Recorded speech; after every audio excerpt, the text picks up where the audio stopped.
How long do you think it's going to be before they make the announcement that we've had contact with outer space and they call for... What? Never. You don't think so? No. I used to think so. I used to think they were getting us prepared, but I have no doubt now that they never intended to, and I fully agree with them. Now, 5, 6, 7 years ago, you know, I was going on the lecture, hey, you got to listen to this, you got to see what's going on. Now, I know they were right.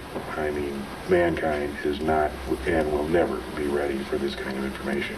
Sure, it's interesting for you and me and you know, a very small segment of society, and it's tremendously interesting. But no way should the public ever be told about this. What do you think would happen if they were? It would probably cause problems that the governments of the world are not equipped to handle. The basic issue is religion. John, how many world records did you hold? 17? 17. 17. They've all been broken. Most of them have been broken because of the new airplanes that have come out. Yeah. I'm hearing rumors at Area 51 that there's at least one live alien living there. There definitely is one live alien, regardless of what Bob says today. Yeah. We're talking about Bob Lazar. During December and January, December of 1988, January of 1989, when he was working up there, he sat right in that chair whenever he'd come back from the test site, and he'd tell me what he saw. And I'll never forget the January of 1989. I was sitting at that desk writing out checks, and he comes in and he said, "John, you will never know what it's like to see your first alien." Could you relate the you know, the times you went up there with the Lazar looking for craft yourself? We went up twice. The first time was not. The first time he knew it was going to fly. He knew it was going to fly just after sunset, and that was March 22nd, 1989. And we drove up there with Gene Huff, and we had my motorhome. And we pulled in just as it was getting dark, and I was setting up the Celestron scope. And they were outside looking. They said, "Here it comes." And you can see this real bright light coming up from behind the range. So I got the Celestron scope hooked up and got it focused in, and had, you know, like maybe about 15, 20 seconds. I don't have the scope here, but it's 8 inches, and it's a huge scope, and the disc, you know, pretty much filled the field of view, and it was tilted like about 30 degrees. It was kind of yellow-orange, and it was kind of diffusing, and I just saw it just as it started to go back down the mountain. And we waited a couple hours that night and didn't see it again. The next Wednesday night was March 29th, and I was on a flight with American Transair stuck in Minneapolis.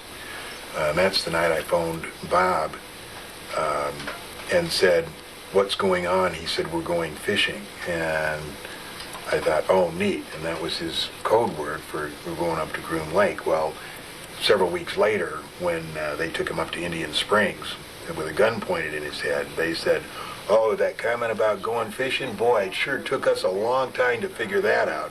They were pretty sarcastic over it. You know, they were taping both our phones here. Anyway, that was the night that they got the film of the saucer stitching its way across the sky, the night sky that George Knapp and a few others used. Incidentally, the first night we were so excited that the video camera stayed right on the bumper of the motorhome. It didn't get pointed at it. I don't know why that happens, but it does. Anyway, the third night was April 6, 1989, and that's when Gene and me and Bob's wife, and his wife's sister went up there. We rented a car because I had blown the transmission on the motorhome, and Bob just had a two-place 280Z, and I had just my truck, so we rented a car to go up there. There was no mystery about that, which people make a big deal about, but we just had no other way to get up there. We drove in, we had in the back Geiger counters, film, cameras, videos, everything. And as we drove down Groom Lake Road at that time, we thought that the legal cutoff was that road that comes down from Mailbox Road. And so when we got there, I said, look, let's just stay here. And, even if we get a mile closer, it's not going to make that much difference in the film. And they said, no, let's go on. So we went another couple hundred feet, and we had the lights out. And I was leaning out the window, telling them to go left and right. We stopped, and a couple sets of headlights,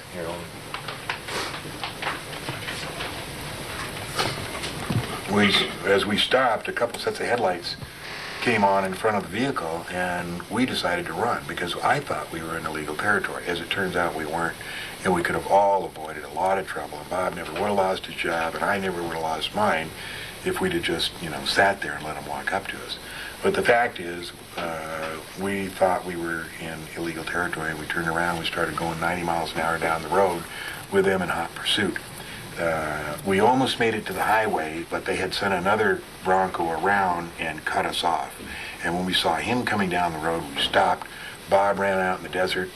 I jumped out and started setting up the telescope, and that's when the first Bronco came to a halt. And I ran up and threw my hands against the top of the car, and I said, holy smokes, you guys aren't dopers, are you? You scared the hell out of us out here. And they get out, and they all were armed with machine guns, and they stand around. There was like 4 or 5 of them, and they stood at port arms around us. And the one guy said, what are you guys doing up here? And we said, we're just looking at the stars. He said, well, why did you run? And I said, like I said, we thought you were dopers. And he said, well, we're not. We need to see some identification, and we showed him some, we had to give him our social security and the driver's license, and he ran it, and all this process took about 30 minutes. And he said, we can't kick you off the range here because it's BLM land. He said, but we'll make it awful uncomfortable if you stay here. So they turned around and left. We stood behind the car waiting for about 15 minutes, and then Bob comes out of the desert. And we start talking about all the stuff that we'd done, the 3 weeks before, the 2 weeks before, all the stuff that we had done that night, all the preparation, everything, not realizing that all the time they had just gone about maybe 100 meters down the road and were filming us in infrared and listening to us with a parabolic microphone, all of which was made readily apparent to Bob the next day when he was taken up to security. But anyway, we had no idea this was going on, even though there were several real good clues. And one of the guys down there dropped a scope, and we not only heard it, but we saw it, and we saw a cigarette, but nobody ever decided, I don't even know why we didn't go down and investigate, but the fact is we didn't. So anyway, we packed up our stuff and went out on the road, and as we got to the highway, we were stopped by the Lincoln County Sheriff, Doug Lamoureux, who has since become a good friend. And he kept us there for an hour. He wanted to see in the trunk, but we wouldn't let him in there, mainly because that was where the gun was that Bob had taken out in the desert. But anyway, it seems that Lamoureux knew exactly what was going on. He wanted to know why there was 5 people in the vehicle now and only 4 on the test site. And he wanted to know where the gun was. So obviously there was communication between the security forces on the test site and the sheriff. Anyway, we stood there for an hour. Nobody said anything. And finally, to bring this all to a halt, Bob decided to confess that it was his gun and it was in the trunk. And I saw him walking to go ahead and do it. And at that split second, Doug said, okay, look, here's what we're going to do. I've been advised to release you guys, but we don't want to ever see you here again, ever. And he let us go. And it was a real quiet ride home that night. And the next day, Bob's boss, Dennis Mariana, called him up and said, Bob, I'm going to pick you up. Don't go to the airplane. Don't go to the EG&G. He picked him up. He drove him up to Indian Springs, which is this site of the entire security for the test site. And they actually pulled him out of the car with a gun in his head and a gun in his ear and said, Bob, when we gave you the security clearance and told you this was a secret, it didn't mean you could tell all your friends about the flying saucers. Now, do you want to work with us or not? And he was non-committal. And for the next few days, he was making up his mind, and I think the reason he decided not to continue working up there was the fact that the last 2 trips that he made up to Groom Lake, he could remember flying up and flying back, but he couldn't remember what they did. And the mind control program that they have for the people that are involved up there in very, very classified programs is disconcerting. You can remember everything you have to when you're up there and working and everything, but when you come back, you can't remember anything. All you can remember is getting in the airplane and coming back. And that was real disconcerting to Bob, who has an IQ of way over 200. And the tunnels that are going from the Groom Lake facility, it goes out across and underneath the Tickaboo Valley, as I understand it. They're 70 feet across. I don't know too much about the tunnels, but we did find a new base out there. It was kind of interesting. I heard about it in 1983-84. A friend of mine was in construction, and he was up there working on TTR, Tonopah Test Range. And I was pumping him, and I said, hey, anything else going on up there? He says, yeah, as a matter of fact, there is. He said, over on another range, they're building something. Then I talked to a guy who drove a fuel truck up there, and he said, yeah, he said, once I was delivering fuel up to TTR, and he said, where we come in at Gold Reed, he said, I had to wait for something like an hour for a procession of cement trucks going by. He said, it was just unbelievable how many cement trucks there were. And the facility is called Sandia, and I'll show you where it is. It's in Paiute Mesa, and they started it in 1980, and they finished it in 1987. I did a little story down here on Channel 3 about it. And a guy called in after the newscast and said, yes, I'm from, originally from El Paso, and I was hired to work on Sandia. And he said, yes, we started in 1980, finished in 1987. It's totally underground. You can't see anything above ground, and believe me, I've tried, even though the closest point you can get to it on the... You're going to show me the picture? Or where? Which ones? The location of it. Yeah. The closest you can get to it is 25 miles. And it's a long ways. The guys that fly into it say that when you land there, and I'm talking about EG&G Special Projects, they take the passengers in and out. They say you can't see the runway until the last second. And then they land. They're not allowed to ever get out of the airplane like up at Groom Lake. They can go to the cafeteria. At this place, they have to sit in the cockpit. They're not allowed to get out. When the passengers get out, he said they just go behind a little knoll and disappear. I'm sure there's stairways or whatever, but there's nothing. You can't see anything up there. It's very well hidden. And during the Gulf War, a friend of mine talked about it. I think this technology of hiding runways came about in 1980 because I heard about it then, but I didn't have any examples during the Gulf War. During the Gulf War, I worked for a cargo company that did a lot of flying into the Gulf. And although this didn't happen to me, it happened to a friend of mine where he got down to Cairo and got just south of Cairo about 100 miles and got vectored by the American Airwax for delivery of what was in the airplane. And it was at night, and they couldn't see anything, and he was told when to put his flaps down, when to put his gear down, and at 500 feet, lights came on, and he landed there. They unloaded, took off, and went on his way. Since we navigate by inertial guidance, he knew exactly where he was, and he had occasion like a week later to come over the same spot, and it was just the middle of the desert. There wasn't a trace of anything, nothing. So they have really good capability of hiding runways. Now, people think Groom Lake is a one-of-a-kind facility, and it is a very big secret facility, but like in 1980, there was 30 other what they call AXOs, aircraft access only. You can't drive in it. In 1980 there was 30, so today there may be more, there may be less, but this is Las Vegas, this highway 95, this is 93, this is Mercury, this is Beatty. These are the places where I was trying to hike up to. They were the closest to the border that you could legally look into Sandia. Here's Sandia. When they built it, they put this extra little security range around here. There's absolutely no indication that anything is there except an enormous power line going right into there, and it just stops now. Coming from where? Coming from down here, maybe down as far as here.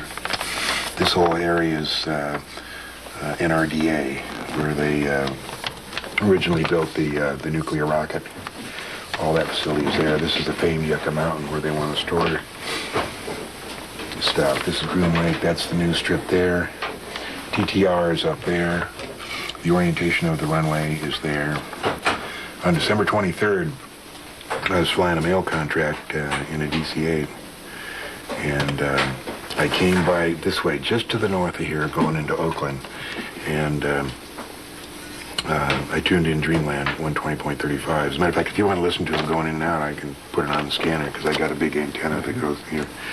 So it was about 5:30 in the afternoon, real cloudy, real dark and everything. So I just turned on 123.35 and said, Dreamland, Dreamland, John Lear and Bob Lazar wish you a Merry Christmas. And do you know that nobody answered me? The Frankenstein factories where they create alien-looking There's no beings. question about it. I had a friend that worked up at the test site who went to work in the 80s, the early 80s, late 70s and early 80s, over in Saudi Arabia for one of the major contractors over there, Osama bin Laden. And he had a lot of strange things happen. He came back, you know, and before I got into this in 7 years ago, I was relatively straight. I mean, I, you know, did my stint for the CIA. I believed in, you know, God and apple pie and Chevrolet, and, you know, flying saucers to me were, I mean, just, you couldn't even mention it. You know, I wasn't interested then. So we sat down in the early 80s at my house over on the other side of town, and we're guys, you know, what's going on, and nothing, and there was kind of a lull in the conversation. He says, John, what do you know about, I can't think of the word. We were talking about genetic engineering. What is it when they create a human? Cloning? Oh, yeah, he says, Cloning. He says, John, what do you know about cloning? And I said, you know, nothing.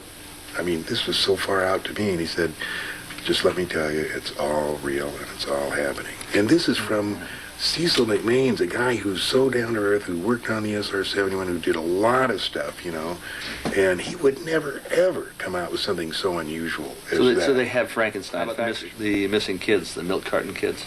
You know, I used to talk a lot about that, and there was a lot of kids that were missing in like 83, 84, 85, and it's my understanding that the FBI discontinued annual reports of missing people because Well, there was a million that were missing, and then actually about 80 or 90,000 that just simply disappeared. I mean, they didn't wind up as prostitutes on Hollywood Boulevard or as sex slaves or in some shallow grave. There's 80 or 90,000 that just simply disappeared. Yeah. We have both seen the film that was taken out of the Dulce facility. Why would somebody make pictures like this showing the creation of some sort of alien being? And this is a facility. This is a facility that's run by the United States government. I mean, with your tax monies. Yeah, I've heard Hamilton talk about the Dulce facility, and I've also heard about, you know, genetic engineering programs at Area 51. Yeah, there's no question that Dulce exists. You know, I was the one that kind of led the research on that. I was at a meeting in Crestone, Colorado, and Tom Adams handed me a letter from a lady who lives in Las Vegas, and she was the one that tipped us off that this thing existed. So I talked to her, and she knew the location of some photos and videotape that had been taken inside Dulce by a guard who escaped during what they call the Dulce Wars of 1979.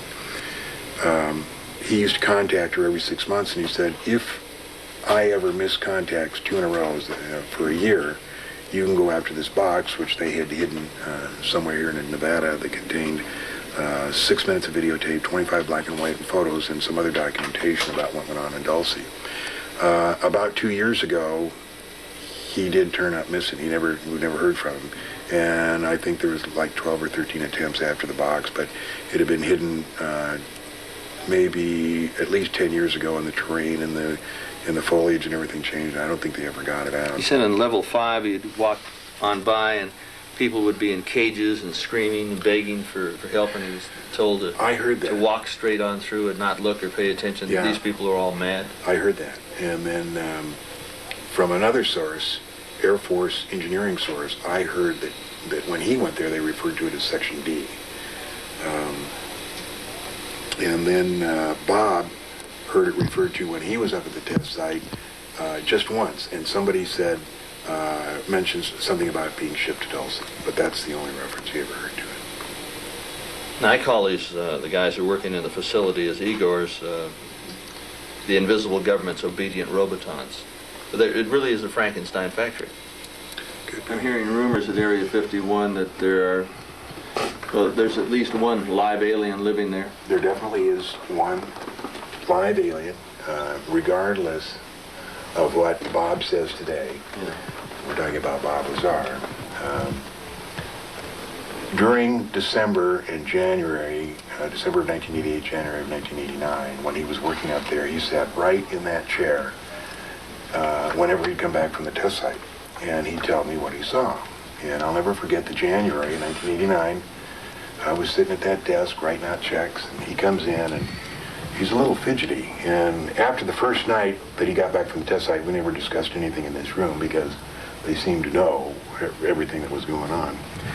So he came in, sat down, and he looked fidgety, and he kind of went, you know, let's go.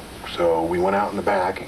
There's a stable back there, a little alley back there. And I remember that I was, you know, thought he had something really neat to tell, so I didn't grab my coat. I was in a short sleeve, and we went out there, and I remember it was bitter cold. The wind was blowing, and we stood in the alley, and I said, what? And he said, John, you will never know what it's like to see your first alien. I said, God, neat, how'd you see it? And he described the circumstances of walking down this hallway, being led by two guards, and going down the hallway and looking through this window. As a matter of fact, I have the original drawing that he drew this scene, and he said it was maybe a 12 by 12 window, and it had wires running through it, and he looked through it, and there was two scientists facing him in white lab coats, and the little gray talking to them. I said, could it have been a doll? Could it have been a midget? He said, no, John, it was an alien. And it was just really neat. He said walk down once, and then when he came back, he looked in, and they weren't there. And today, you ask Bob about that, he says, well, that's what John says, you know, but I really don't remember myself. But I remember. I remember the night it happened, and I remember going out and him being pretty Do you have the excited. picture? Yeah, I'll show you a little drawing that he made of what it looked like looking through the window. See this thing here. This is the piece of paper That he drew? that Bob drew that night. Yeah. First of all, he drew how the hangars were, 360 feet, Yeah. each 46 bays.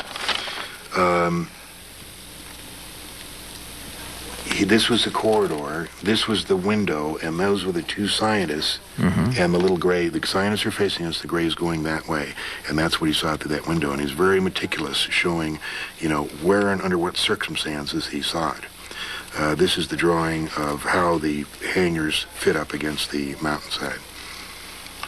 So this is the gray here? Right there. Yeah. Yeah, these are the two scientists, and that's the window he looked through. Oh, I see. You know, in 1962, Kennedy ordered the what became known as the report on Iron Mountain, and what he was interested in was finding out if there's anything other than war that could stimulate the economy to the extent war could. We've always had a war to stimulate the economy. Always had one. In recent years, we had Vietnam and then Saddam Hussein, which was all manufactured. I mean, I flew an airline. For an airline, we used to take the troops, American troops in there, Green Berets, to train Saddam for the 2 or 3 years before that war. You know.